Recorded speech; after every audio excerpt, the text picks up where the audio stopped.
What's up guys, Zestron here, and welcome back to... My mouse falling over. What's up guys, Zestron here, and welcome to a new show that I want to try to bring back in a new way. A show that I attempted once and only did one episode of. Weekly Gaming News. It's a pretty self-explanatory to show, or hopefully weekly if I can keep up with it, where I go over various news topics that I feel like talking about from the past week or so. And this one is I'm not exactly sure how old some of these are. They seem to be within the last week or so. But since it's the first one, I gave myself a little more leeway of what I can talk about. Also, besides that, I don't really care because it's my show and I can do whatever I want. Now, a lot of this is going to be off the top of my head, no script. I do have notes of what I want to talk about in various like bullet points that I want to discuss about these things. But it's mostly just like all my videos, or most of them anyway. It's going to be just off the top of my head, just whatever comes out of my brain. Alright, anyway, so the first one I want to talk about is kind of one of the biggest ones of the past week, but we finally got the newest Red Dead Redemption 2 trailer. We got that earlier this week, or it was like a week ago. Yeah, it was last Wednesday, I think. Today's a Monday. I'm recording this on a Monday, the 8th, 9th? Let me check. The 7th! Anyway, so yeah, we finally got that, and I haven't watched it yet, and I'm not really planning on watching because I don't care enough. I'm going to play the game, but I don't really care about watching all the trailers and stuff. In it, we got more, I guess we got some more, again, I haven't really looked it up, but the biggest takeaway is that John Marston has been confirmed to be in the game. Now, we still don't play as him, you know, we play as, I forget the new character's name, but I'm guessing this game is about the old cowboy gang that John Marston was in before Red Dead Redemption, and this is like what got him to where he is in Red Dead Redemption, the first one. If I was going to guess, that's how it would play out. And I think that's a pretty safe guess. Other news, I don't know if this was confirmed now, but I know a lot of people have been acting like now it's actually solid, because I remember hearing rumors that it's supposed to come out in this time, but now it's actually confirmed, I guess, but it's coming out October 26th this year, so that's pretty exciting for people who've been really looking forward to this game. Seeing how it's already been delayed twice, it was supposed to come out last fall, so it was supposed to come out like the same time as the Switch. It was announced the same day as the Switch. I just remember that. But, yeah. No, it wasn't supposed to come at the same time as Switch. I don't know. But yeah, it was. I don't remember. Doesn't matter. It's been delayed twice. Now it's finally, hopefully, going to come out in October if it doesn't get delayed again. Next thing I want to talk about some Calibur 6 stuff. Now, I've been a Soul Calibur fan for most of my life. Even though I've only really played 2, but like 2 was awesome. You know, it had Link in it, you know, the GameCube version anyway. And that's the one I played. It was on GameCube. And then I played a little bit of 3 and a little bit of 4 and 5. But 2 was where it's at. So they finally announced Soul Calibur 6 during it was around the PlayStation Experience. Either at or around it was around then. Over the few months since it's been announced, they've been revealing more characters. And the newest character to be announced was Talkie, who is a ninja chick who wears like the skin-tight leather suit. And in Soul Calibur 2, you can see her nipples.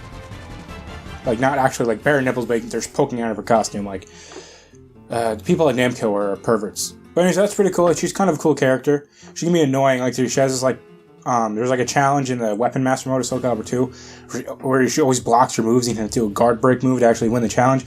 I had so much trouble with that. But I finally did it, and I actually have the Platinum Trophy in Soul Calibur 2 HD Online on the PS3, obviously. But yeah, so she's a cool character. I'm glad more classic characters are coming back. And the next piece of Soul Calibur 6 news, I guess it's more of a rumor or leak, is the release date has apparently been leaked by the Italian Amazon website, and apparently it's coming out September 27th, 2018, which sounds about right. This seems like a game that could release in the fall. I can see September. I don't know what else is coming out in September, but I don't think much that I can think of off the top of my head. And we knew it was going to come out this year unless it got delayed, because when it was announced it said 2018, and it keeps saying 2018 this whole time. So that's pretty cool if that's true, but, you know, well, we'll have to wait for a proper announcement, maybe at E3. Speaking of E3, I want to talk about Nintendo, what they're planning on doing in E3. So it seems like this year they're going to be doing more so what they have done more recently, like especially with Zelda, where it's just that's all they're really going to focus on. And it's kind of lame if you ask me. I wish they would focus on some more stuff besides just one game or something like that, but whatever. Nintendo does what Nintendo does. But this year apparently it's going to focus mostly on Smash, but they're also going to have some other stuff there too. I actually forgot to write down what other stuff they're going to focus on, but I assume more updates for some of their online-centric games like ARMS and Splatoon I remember seeing, so my bad for not writing the proper notes down. And also, speaking of Nintendo, I don't know if this is like last week, but it is kind of newer news that sales numbers for the Switch have came out, and apparently since its launch last March, it has sold 17.79 million units, which puts it like way ahead of the Wii U total sales, and it's selling really well. And I think even like I think I saw that Mario Odyssey sold like 10 million or something like that, and I think also Mario Kart 8 Deluxe has sold more than Mario Kart 8 on the Wii U, which is pretty cool. So Nintendo's doing pretty well.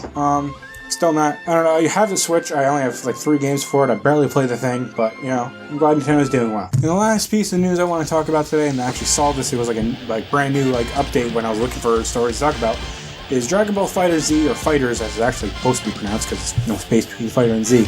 Anyway, there's a free update coming which adds a co-op battle mode where you can fight, you team up with 2 other people and fight against bosses and stuff, and I thought that was pretty cool. That's definitely a cool mode, and adds some more to do. I haven't played much of the game since it came out. I remember the first few days I played a lot of it, mostly playing versus with friends of mine and stuff, but I liked that game enough, but it wasn't as Dragon Ball Z as I liked it. My favorite Dragon Ball Z game is Budokai Tenkaichi 3. And so none of the games I've played since then have really lived up to it. Raging Blast, I think it was Raging Blast 1 or 2, I don't quite remember. That one was really fun. I think it was Raging Blast. I believe it was Raging Blast. But that one was a lot of fun in PS3. I played a lot of that one too. But Tenkaichi 3 is still my heart. That's my favorite Dragon Ball Z game. I don't care if Fighter Z is more technically sound and more of a fighter game, which the people who made it, I forget exactly what the studio that made it is, but I'm not into fighting games like that. I like big, diverse roster characters that can just do crazy stuff. That's why I like Smash so much, because you have so many characters that can do so many things, and it's really fun. But so yeah, this new co-op mode seems like to be really fun, and that's a free update coming May 9th, so in a couple days. So yeah, Wednesday? Yeah, I think so. The next few days of the recording of this video. Anyway, I don't know when we're going to release this. Probably next few days. Anyway, so yeah, that's it for weekly gaming news. Asterisks. Because I don't know if I'll be able to keep this a weekly, because I'm very bad at making videos sometimes because I just don't feel like it, or I'm busy. But so let me know what you think in the comments. Hopefully I edited this nice and entertaining and hope you enjoy. And again, this is something I want to try to keep weekly, because I know I'll go for a while without uploading anything because there's nothing I want to talk about to make a full video on, so might as well add a whole bunch of news stories together and make a full video on that instead, because that makes sense, you know? But yeah, so please like, share, comment, and subscribe. Go over and subscribe to my Let's Play channel, Xeno Plays, and I'll see you guys in the next video.